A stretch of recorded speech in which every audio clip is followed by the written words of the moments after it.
আমাদের এই young generation আজকে ধ্বংস হচ্ছে একমাত্র মোবাইলের কারণে, ঠিক কিনা বলেন? এই মোবাইল আমাদেরকে আজকে দিন ধর্ম থেকে এত বড় একেবারে আমাদেরকে গাফিল করে দিয়েছে। আমাদের হাতে এখন সময় নাই একমাত্র মোবাইল ছাড়া, ঠিক কিনা বলেন? এই মোবাইলটা আমাদেরকে অনেক বিধি ব্যস্ততার মধ্যে ফেলে দিয়েছে। আর পৃথিবীতে এখন বর্তমান চিকিৎসা বিজ্ঞানীরা বলছে মানুষের জন্য সবচাইতে ভয়ঙ্কর নেশার নাম হচ্ছে মোবাইল।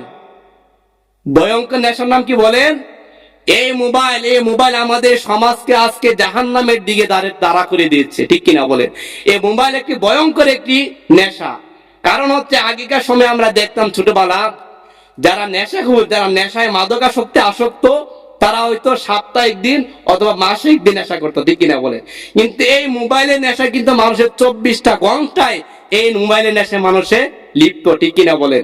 এই মোবাইলের নেশায় আজকে 1 বছরের ছোট্ট বাচ্চা থেকে ধরে 80 বছরের বৃদ্ধ পর্যন্ত এই মোবাইলের নেশার মধ্যে আজকে আসক্ত হয়ে গেছে, ঠিক কিনা বলেন? এই মোবাইলের নেশা আমাদের সমাজকে আজকে ধ্বংস করে দিচ্ছে। আগেকার সময়ের মধ্যে আমরা দেখতাম মা চাচিরা সকালবেলা তারা ঘুম থেকে উঠে, যখন আমার নিজের বাস্তবতা আমি বলি যে আমি যখন ছোট সময় যখন আমি বাড়িতে ছিলাম, তখন সকালবেলা যখন আজান দিত ঘুম থেকে উঠতাম, তখন আজান দেওয়ার পরে ঘুম থেকে উঠার পরে দেখতাম আমার দাদু আমার পাশে বসে কোরআন শরীফ তেলাওয়াত করছে, সুবহানাল্লাহ। এই কোরআন তেলাওয়াতের আওয়াজে আমার ঘুম ভাঙতো। তখন আমি ছোট তো বুঝতাম না, তখন দেখতাম যে দাদু এই কোরআন শরীফ তেলাওয়াত করতেন, তখন আমি দাদুর পাশে বসে কোরআন তেলাওয়াত শুনতাম, সুবহানাল্লাহ। কিন্তু আজকে এই পরিবেশটা আর পাচ্ছি না। আজকে এই পরিবেশটা আমাদের থেকে চিরতরে বিদায় নিচ্ছে, ঠিক কিনা বলেন? একমাত্র মোবাইলের কারণে রাত 12টা 1টা পর্যন্ত মানুষের মোবাইল, বিভিন্ন ডিশ লাইন, বিভিন্ন মিডিয়ার মধ্যে দিয়ে আমরা আসক্ত। কিন্তু কোরআনের দিকে আজকে আর এই সমাজের মানুষগুলো আর আসক্ত না। এই জাতি আজকে ধ্বংসের দিকে যাচ্ছে। এই জন্য দি Holi Quran is the speak of আল্লাহ। এই কোরআন তো নাজিল হচ্ছে আল্লাহর পক্ষ থেকে একটা নিয়ামতের বাণী। কিন্তু এই কোরআন আজকে আমাদের মুসলমানদের প্রত্যেকের ঘরে আছে না? কি বলেন, আছে কি নাই? আছে। কিন্তু আজকে কোরআন যে আমরা খুলে তেলাওয়াত করব, এই সময়টা আমাদের হাতে নাই, ঠিক কিনা বলেন? এটা আমাদের ভাগ্যটা এত বড় দুর্ভাগ্য হয়ে গেল যে আজকে কোরআন শরীফ খুলে তেলাওয়াত করার সময় সুযোগ আমাদের হাতে নাই। কিন্তু প্রিয় ভাই সব আমার, আজও সেই কোরআন আমাদেরকে হাতছানি দিচ্ছে, হেদায়েতের মশাল দিচ্ছে যে কোরআন তোমাদের জীবনের কথা বলে, কোরআন তোমাদের ভাগ্যকে চমকে দে। যেই জাতির যেই যুগের মধ্যে কোরআন নাজিল হচ্ছিল, এই জাতিদেরকে পৃথিবীর ইতিহাসে সোনালী মানুষে রূপান্তরিত করেছে। এই কোরআন তো আজও আছে, কিয়ামত পর্যন্ত থাকবে।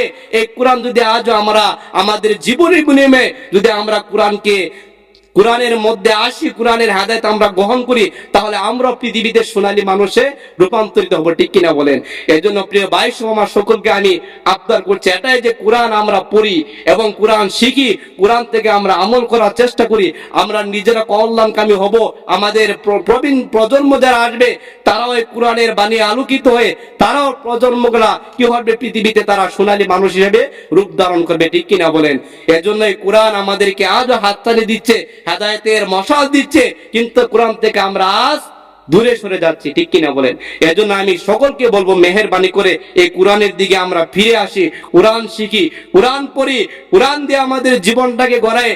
এজন্য কোরআন আমাদেরকে হেদায়েতের বার্তা বাহক হিসাবে 1500 বছর আগে পৃথিবীতে যে কোরআন নাজিল হচ্ছিল, আজও সেই কোরআন আছে ইলা ইয়াউমিল কিয়ামা, কিয়ামত পর্যন্ত সেই কোরআন থাকবে, ঠিক কিনা বলেন?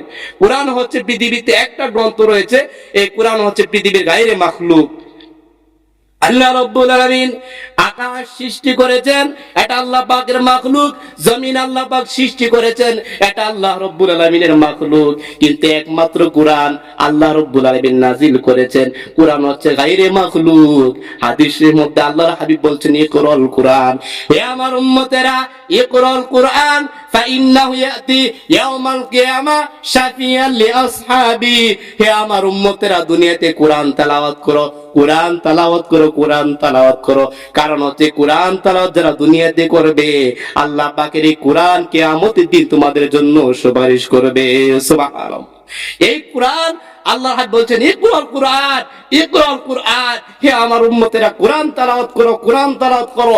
ফাইন্নাহু ইয়াতি ইয়াউমাল কিয়ামা, কিয়ামতের দিন তোমার অর্থ সম্পদ, ধনবল, অর্থবল কোনো কিছু তোমার উপকারে আসবে না, একমাত্র কুরআন তোমার জন্য সুপারিশ করবে। সুবহানাল্লাহ।